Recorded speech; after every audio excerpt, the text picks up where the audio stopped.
Bonsoir à tous, soyez les bienvenus dans ce journal. Voici les titres de ce mardi. Cet été, les animaux du jardin Régnier 3 prennent des vacances. Le parc est fermé depuis un an pour travaux, mais les espèces continuent d'y vivre. Nous avons suivi les équipes dans leur quotidien. Envoyez-vous des cartes postales. Des études montrent que même si elle paraît dépassée, la fameuse photo cartonnée reste encore la star de l'été. Nous irons dans les ruelles de Monaco voir si la tendance se confirme chez nous. Et nous recevrons ensuite Claire Lambert, la responsable communauté chez Feather, un site spécialisé qui nous parlera des 10 faits surprenants sur le sujet. Dans ce journal également, c'est une reconnaissance pour les acteurs du tourisme monégasque. La Principauté a été élue cette année meilleure destination d'Europe. Vous découvrirez ce qui plaît le plus aux vacanciers. Enfin, c'est au cœur de la Pinède que nous refermerons ce journal, au centre de loisirs Prince Albert II. Entre escalade, atelier cuisine et archéologie, c'est le paradis des enfants en été. Mais pour commencer ce journal, prenons d'abord la direction du ministère d'État où le nouveau chef du gouvernement, Christophe Mirmont, a reçu ce matin tour à tour les ambassadeurs résidant en Principauté en présence de la ministre des Relations extérieures et de la coopération, Isabelle Béraud-Amadei. Il s'agissait de l'ambassadeur de France, Jean Dossonville, puis de l'ambassadeur d'Italie à Monaco, Manuel Arru aussi. L'occasion de faire un tour d'horizon des relations bilatérales avec les deux pays voisins. Et cet après-midi, c'est le président de l'AMAF, l'association monégasque des activités financières, Robert Laure, qui a été reçu à son tour pour évoquer les grands enjeux qui occupent la place bancaire monégasque. Le mois de juillet, c'est les vacances pour les animaux du jardin animalier Régnier 3. Et même si le site est fermé depuis un an pour cause de travaux, les espèces ne partent pas, l'espace continue donc de vivre. Alors nous nous sommes demandé à quoi pouvait bien ressembler leur quotidien et celui des équipes qui s'en occupent malgré la chaleur. Un reportage d'Alban Gingembre et Alexa Vial.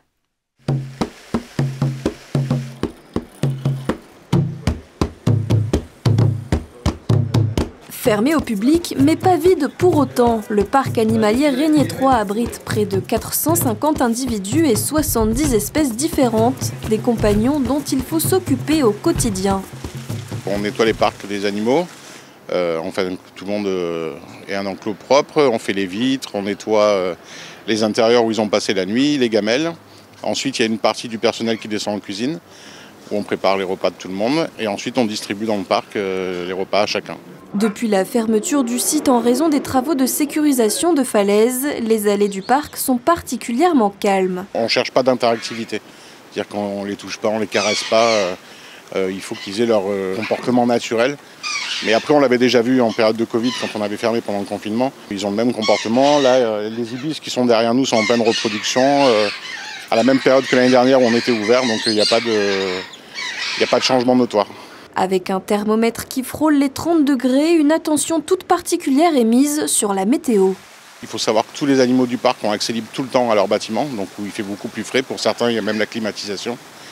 Et ensuite, pour certaines espèces, on leur donne des glaçons l'après-midi, que ce soit pour les petits singes, les tatous, l'hippopotame, Pollux. On leur donne de temps en temps des pastèques congelées ou des glaçons avec des fruits et légumes et des insectes dedans. Le directeur du parc a tout de même hâte de pouvoir accueillir du monde à nouveau. Pas de date pour le moment, mais on espère une réouverture en 2026.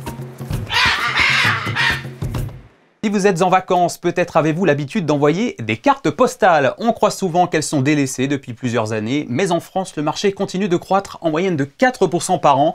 Pour savoir si la tendance se confirme chez nous, à Monaco, Alban Gingembre a mené sa petite enquête. Écoutez. Les cartes postales, effectivement, ça fonctionne bien, surtout les modèles rétro, avec les reproductions des affiches de la ligne de train Paris-Lyon-Méditerranée, PLM. Après, il y a les vues actuelles aussi qui plaisent bien.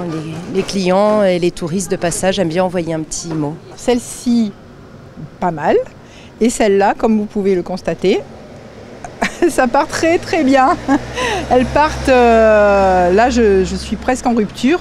Donc voilà, c'est encore en vogue. Il y a des jeunes qui aiment bien les modèles rétro pour en mettre sous verre chez eux, mais également envoyer un petit mot gentil à leurs grands-parents, à leur famille, tous les âges. Alors il y en a qui sont pour collectionner, il y en a certaines qui sont à collectionner, qu'ils aiment bien garder, mais par contre les autres c'est pour envoyer. Et beaucoup en Europe, à l'étranger, et plus qu'en France. C'est très exceptionnel, mais oui, on a envoyé une cette semaine à un de nos voisins en fait, qui s'occupe de notre chaîne en notre absence. Une à chaque vacances, parce que c'est pour un couple qui nous en envoie toujours une. Comme vous le voyez, les cartes postales fonctionnent encore très bien et quand ce n'est pas dans les ruelles de Monaco-Ville, elles se vendent aussi sur Internet. Le site Feezer en a fait sa spécialité et récemment, il a regroupé un panel d'études qui révèlent 10 faits surprenants, des fun facts à propos des cartes postales. Pour en parler, nous sommes en ligne avec Claire Lambert. Bonsoir. Bonsoir. Merci d'être avec nous sur Monaco Info. Vous êtes la responsable de la communauté des utilisateurs chez Feezer. En 2025, on pourrait croire naïvement que la carte postale est devenue complètement dépassée et pourtant pas du tout. Le marché est même en croissance. Rien que sur Feezer, c'est plus de 3 millions de cartes qui sont envoyées par an. C'est colossal. Est-ce que la carte postale a bel et bien disparu un temps avant de revenir en grâce ou bien elle n'est jamais vraiment partie ? Je pense qu'elle est jamais vraiment partie. C'est quelque chose de tellement important. Voilà, il y a vraiment un petit goût de nostalgie. Par contre, c'est vrai que la carte classique, on peut pas la personnaliser. Je pense que les gens ont envie d'ajouter une petite touche. Aujourd'hui, tout le monde a des smartphones avec des centaines de photos. Donc, c'est vrai, voilà, que le fait de pouvoir personnaliser ces cartes postales avec ses photos, d'y ajouter sa touche personnelle, tout en ayant bien sûr une carte papier, hein, ça c'est primordial. On n'est pas du tout sur une carte numérique. Et on va dire que c'est le bon compromis pour pouvoir voilà, lui redonner vie un petit peu et surtout auprès des nouvelles générations qui n'ont pas du tout cette culture, qui n'ont pas du tout ça dans les mœurs, voilà, à l'heure actuelle. L'étude que vous avez menée révèle que recevoir une carte postale génère jusqu'à 6 fois plus d'émotions qu'un post sur Instagram et surtout chez les moins de 40 ans, c'est peut-être ça le plus étonnant. Comment vous l'expliquez? Est-ce que c'est le papier qui donne plus de valeur à la photo et au message? Oui, c'est vrai qu'un post Instagram, finalement, il s'adresse à tout le monde, à toute sa communauté, donc parfois des milliers de personnes. La carte postale, on est vraiment sur une relation un one-to-one, quoi, avec la personne. On sent vraiment que c'est un message dédié. Et effectivement, je pense que le fait d'ouvrir sa boîte aux lettres et d'avoir cette petite effet de surprise rajoute aussi à l'émotion. Donc, je pense que pour ces raisons-là, c'est toujours un petit plus. Et puis, d'ailleurs, on s'amuse à dire qu'on est le concurrent de WhatsApp dans le sens où, pareil, on va envoyer aux grands-parents des dizaines de photos par WhatsApp. Mais de un, elles vont se perdre dans le fil de la discussion. Et puis, c'est vrai que les avoir format papier, voire même à son frigo, parce qu'on peut aussi les aimanter, et au moins, on est sûr de penser aux souvenirs à chaque fois qu'on passe devant. Ça immortalise encore plus voilà, ces beaux souvenirs de vacances ou de famille de manière générale. Alors vous avez amorcé ma prochaine question. Le papier est encore à la mode, mais pour autant, il y a de l'ironie dans cette affaire. Parce qu'en réalité, sur votre site, on peut aussi envoyer une carte avec sa propre photo, un QR code audio, voire une vidéo. Alors est-ce que c'est encore vraiment une carte postale ou bien est-ce que vous ne seriez pas vous-même en train d'inventer votre propre réseau social finalement ? C'est une très bonne question, effectivement. Alors, l'idée, c'est vraiment de partager ses souvenirs avec ses proches, au-delà de s'envoyer soi-même, même si on peut, bien sûr, s'envoyer à soi-même sa carte postale. C'est vraiment de la partager.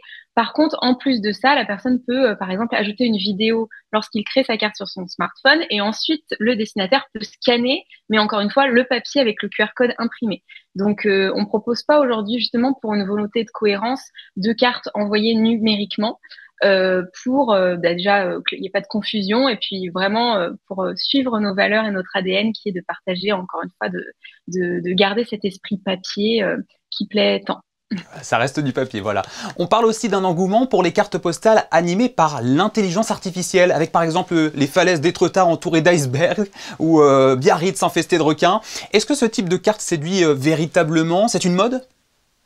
Aujourd'hui, on n'a pas de solution à proprement parler intégrée dans l'application, hein, mais effectivement, les utilisateurs peuvent s'amuser, ne serait-ce qu'aussi pour des photos d'antan qui vont être un petit peu abîmées, à utiliser l'IA pour les restaurer, voire les animer, comme vous disiez, en vidéo et les envoyer via ce fameux QR code. Mais on le voit bien, hein, il y en a beaucoup qui ont animé des vieilles photos, que ce soit d'Annecy, de plein de régions de France. Et qui, je pense, vont être amenés à faire des collections de cartes postales revisitées avec l'intelligence artificielle. Autre fait très intéressant avec les cartes postales, votre étude nous apprend que la majorité des expéditeurs sont des femmes. Oui, tout à fait. Alors bon, ça c'est vrai que c'est un fait qu'on a constaté. J'imagine que la femme envoie la carte postale pour la famille au global, mais effectivement, on est plutôt sur des femmes 25-40 ans, jeunes mamans, qui vont partager leurs photos de famille. Alors, ça peut être n'importe quel petit moment de la vie, quand on est par exemple loin des grands-parents ou des proches, bah voilà, leur partager des souvenirs pour qu'ils aient un petit peu l'impression d'être là. Et effectivement, c'est souvent les mamans, enfin en tout cas les femmes, pardon, qui vont s'y coller. Bon, donc, conclusion, on n'a pas à s'inquiéter pour l'avenir de la carte postale. Je pense qu'effectivement, elle va être amenée à être pérenne et à se pérenniser et même à se développer. Encore faut-il, voilà, que les acteurs puissent, je pense, s'adapter à la réalité du marché, proposer des designs sympas. C'est vrai que nous, tous les designs sont réalisés en interne, à la main, par notre équipe graphique qui va tout dessiner. On n'est pas du tout sur des banques d'images, etc. Mais oui, effectivement, je pense qu'on a ce retour aussi à l'authentique qui est très important, je pense, depuis quelques années. Et en tout cas, on espère fortement qu'elle va se développer encore. Et le message est bien passé. Merci beaucoup Claire Lambert, responsable de la communauté des utilisateurs chez Fitzer, d'avoir répondu à nos questions sur les résultats étonnants ou non de votre étude. Merci à vous et n'hésitez pas à nous envoyer la carte postale de vos propres vacances. Oui, à vous aussi. Au revoir. Plus que jamais en cette période estivale, c'est une belle reconnaissance pour la principauté et tous les acteurs du tourisme. Monaco a été couronné meilleure destination européenne 2025 par le European Best Destination Board, organisme de promotion du tourisme de référence. Alors qu'est-ce qui séduit tant les touristes à Monaco? Réponse dans ce sujet signée Sarah Villemain et Camille Caloni. Monaco représente dans le monde entier le luxe et l'élégance. Élue meilleure destination d'Europe pour l'année 2025, ce titre prestigieux vient récompenser des années d'efforts pour faire rayonner la principauté. Il y a plusieurs raisons. C'est bien évidemment tous les efforts qui sont faits par la direction du tourisme pour développer la notoriété de la destination auprès du plus grand nombre, en particulier sur les marchés les plus importants pour la destination. C'est aussi beaucoup d'investissements de la part de nos partenaires pour embellir leurs établissements, créer des nouveaux concepts. C'est aussi une reconnaissance pour les valeurs d'un tourisme toujours plus responsable et d'un tourisme qui prône l'excellence partout pour l'ensemble des touristes, aussi bien ceux qui logent dans les hôtels que ceux qui visitent la principauté. Parmi les acteurs majeurs du tourisme monégasque, la Société des Bains de Mer joue un rôle important. Propriétaire de plusieurs hôtels, restaurants et casinos, elle offre une image prestigieuse de la principauté. C'est une belle victoire collective, c'est une victoire d'équipe.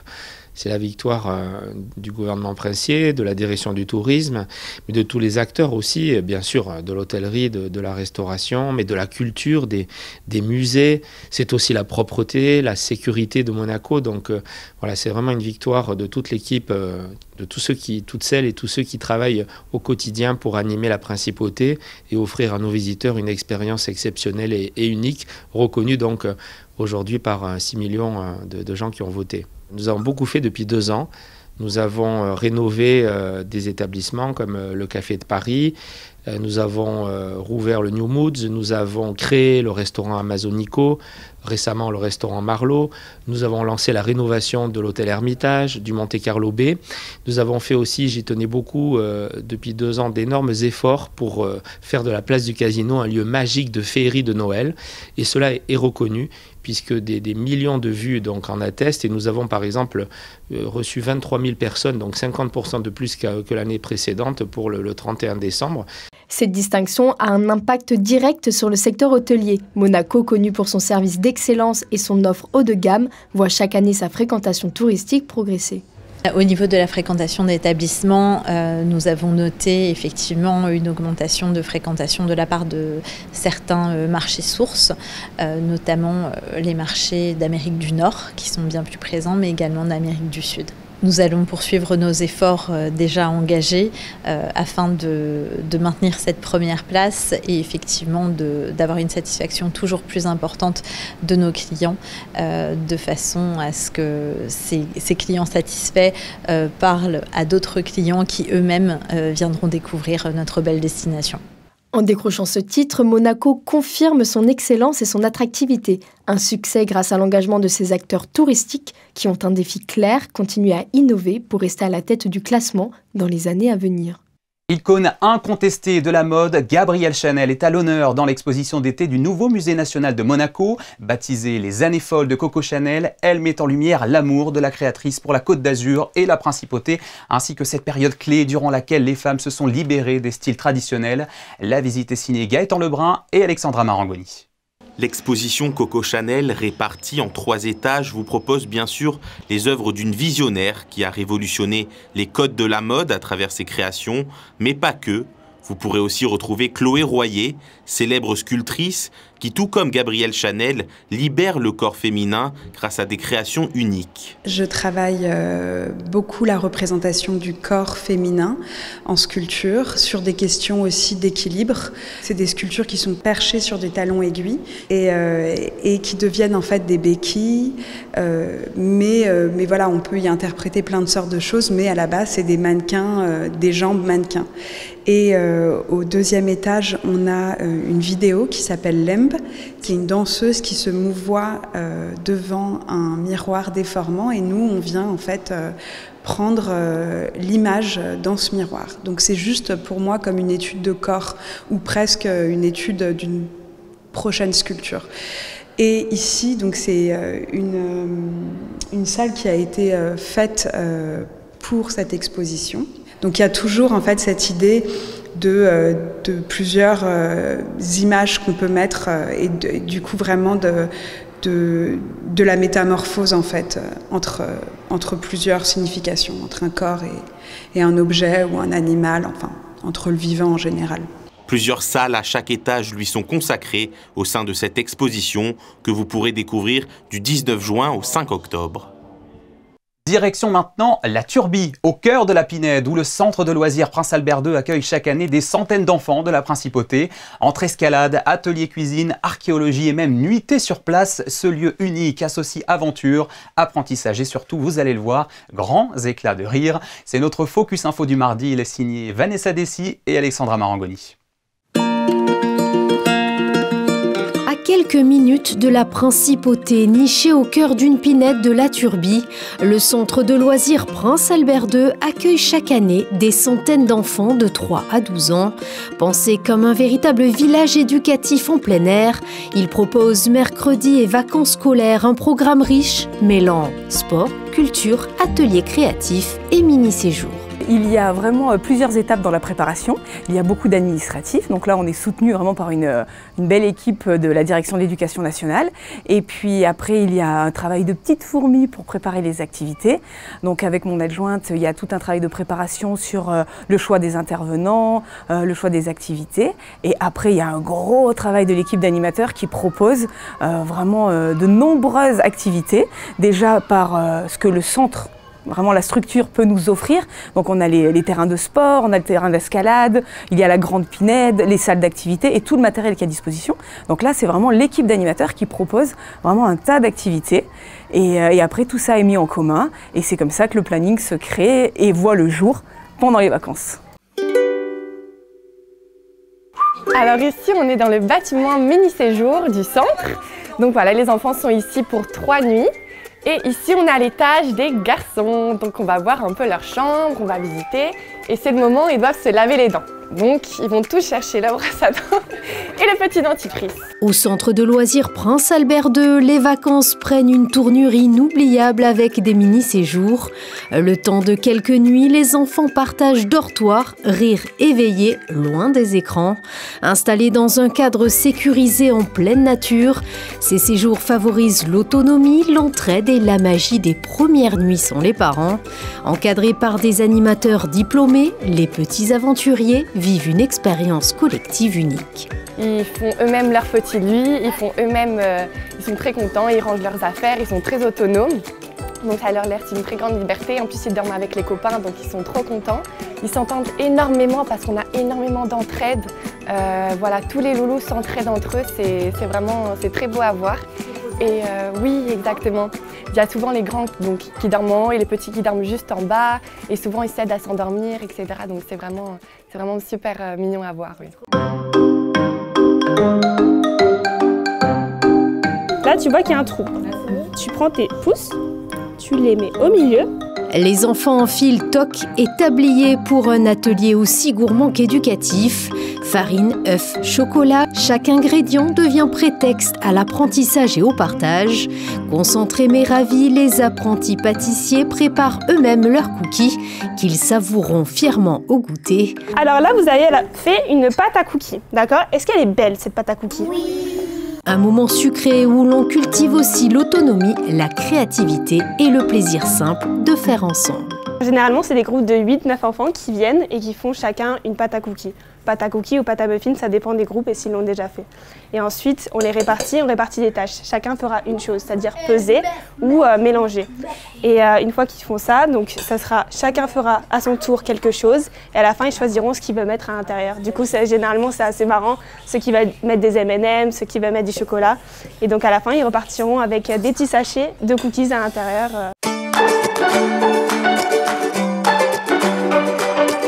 Pinceau en main et yeux grands ouverts, les petits explorateurs partent à la découverte des secrets enfouis du sol. Lors de l'atelier archéologie, ils apprennent à fouiller avec méthode. Une plongée ludique dans le temps qui éveille curiosité, patience et sens de l'observation. Si au bout d'un moment vous voyez qu'il n'y a pas le porte-clés, c'est sûrement qu'il n'est pas là. Ce que vous pouvez faire, c'est que vous pouvez réenterrer les objets. Comme ça, quelqu'un d'autre pourra venir les chercher à votre place. Okay ? Le thème du mois de l'été entier, c'est les métiers. On essaie de leur faire découvrir plein de petits métiers à travers des différentes activités qu'on propose. Là, aujourd'hui, c'était le métier d'archéologue, qui est un métier qu'ils connaissent tous. Il y en a plein dans le groupe qui veulent faire ça plus tard, paléontologue, archéologue. Et donc, on s'est dit que c'était une bonne idée, surtout ici, parce que c'est tranquille, c'est à l'ombre, d'enterrer un petit peu, de présenter certains. Avant que vous arriviez, on a présenté certains outils de l'archéologue. On n'a pas pu tout trouver, mais on a expliqué pourquoi il y avait des pinceaux, pourquoi il y avait des outils plus durs, des outils plus pointus. Et donc on essaye de leur faire, en réduisant un peu la difficulté quand même, de leur faire un peu expérimenter ce que c'est le métier d'archéologue.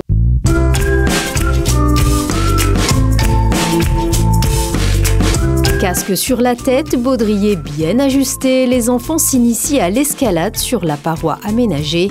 Sous l'œil attentif des encadrants, ils apprennent à se dépasser, à faire confiance et à prendre de la hauteur.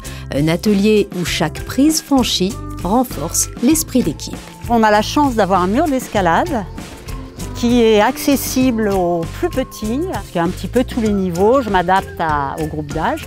Et voilà, donc pour les petits sous forme de jeu, pour les plus grands vraiment de l'escalade avec les cordes. Je pense que c'est vraiment une très bonne activité pour eux parce que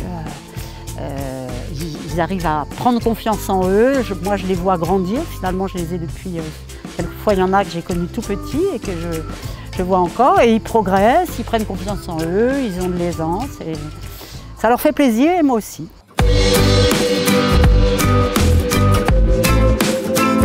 Rire, complicité et envie de recommencer, les enfants ne cachent pas leur enthousiasme après leur passage au centre de loisirs Prince Albert II. J'aime bien parce que c'est surtout qu'on fait des belles activités et qu'on fait des activités manuelles. C'est bien. On s'amuse et il y a des activités bien. C'est cool quoi, c'est trop bien. Moi j'aimais bien la cuisine. Parce qu'on a fait des cookies. J'ai aimé qu'on a fait des parcours avec des vélos. J'ai bien aimé toute cette journée et les animateurs ils sont très bien pour nous. Au centre de loisirs Prince Albert II, chaque activité devient une aventure, chaque journée une découverte. Sport, culture, nature ou sciences, tout est pensé pour réveiller les enfants, développer leur autonomie et renforcer les liens. Un lieu unique où l'on apprend en s'amusant.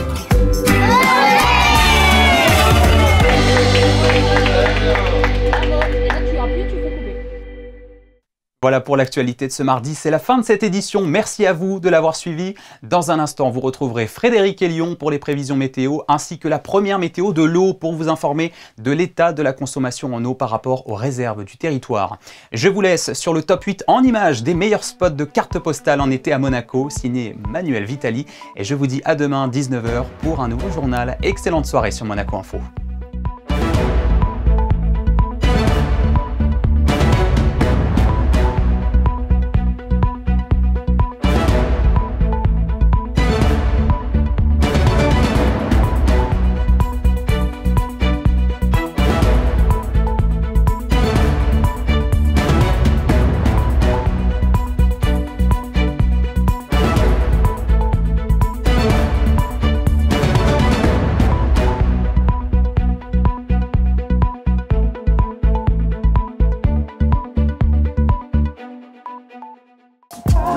Retrouvez la météo avec Maya Bay, le restaurant référence thaï japonais de Monaco.